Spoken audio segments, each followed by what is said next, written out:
तो विभिन्न समय विभिन्न नेता जोड़ी रही जयनारायण इज नो एक्सेप्शन।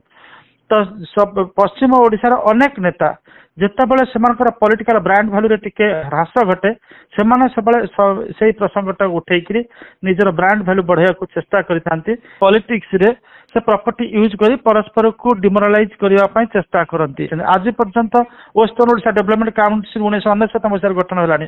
पश्चिम ओडिशा नेता मैंने भुवनेश्वर छाड़ी जाऊना कि से काउंसिल की सेटिके नेउना और पश्चिम ओडिशा जब आप देखिए दबदबा ओडिशा राजनीति में सबु सर्वाधिक रही किंतु सबु से अभियोग करेंगे जे माने उपकूलिया राजनीति जो नेता मैंने अच्छा राजनीति से पेशी जाती किंतु आप निष्पक्ष गोटे अनुशीलन करेंगे पश्चिम ओडिशा सब अधिकांश समय हेमानंद विश्वाल मुख्यमंत्री थे।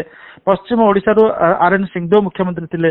पश्चिम ओडिशा पाखे सब आपणकर आम कहीपर जो अतीत में केवी सिंहदेव थे भारतीय जनता पार्टी सभापति, जुएल ओराम थे सभापति, आपणकर बिंबाधर कुंवर थे सभापति। तो सब बहुत समय पश्चिम ओडिशा से भाई नरसिंह मिश्र आप देखिए पश्चिम ओडिशा तुंग नेता जी की आपणकर western Odisha development council chairperson थे फास्ट चेयरपर्सन तापर से कांग्रेस पार्टी लीडर एबे भी केवी सिंहदेव रही आपणकर उपमुख्यमंत्री रही एयू सिंहदेव तो बीजेडी थे वरिष्ठ मंत्री नेक्स्ट चीफ मिनिस्टर थे। तो कौन पश्चिम ओडिशा शरद पट्टनायक थे आपणकर वेस्टर्न ओडिशा सभापति थे दलर एवं भक्तदास अच्छा ओपीसीसी सभापति अच्छा। तो पॉलिटिकली जब आप देखिए वेस्टर्न ओडिशा जी पॉलिटिकल पाई आपणकर तार स्टेक रही कोस्टाल ओडिशा से नहीं केवल जानकी पट्टनायक 14-15 वर्ष रही।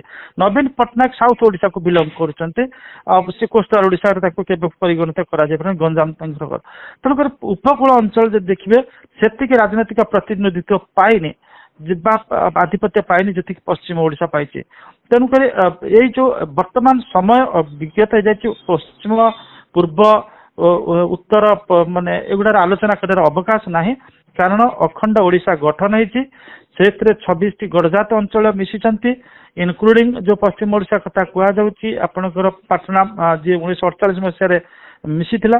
तेणुक यहाँ हूँ न्यू रियलिटी न्यू रियलिटी को सब राजनैतिक नेता बुझीबार आवश्यकता अच्छी एवं सम्मिलित भाव गोटे संगठित ओडिशा पाई ताकू किभली समृद्ध करहब से कार्य कर आवश्यकता रही।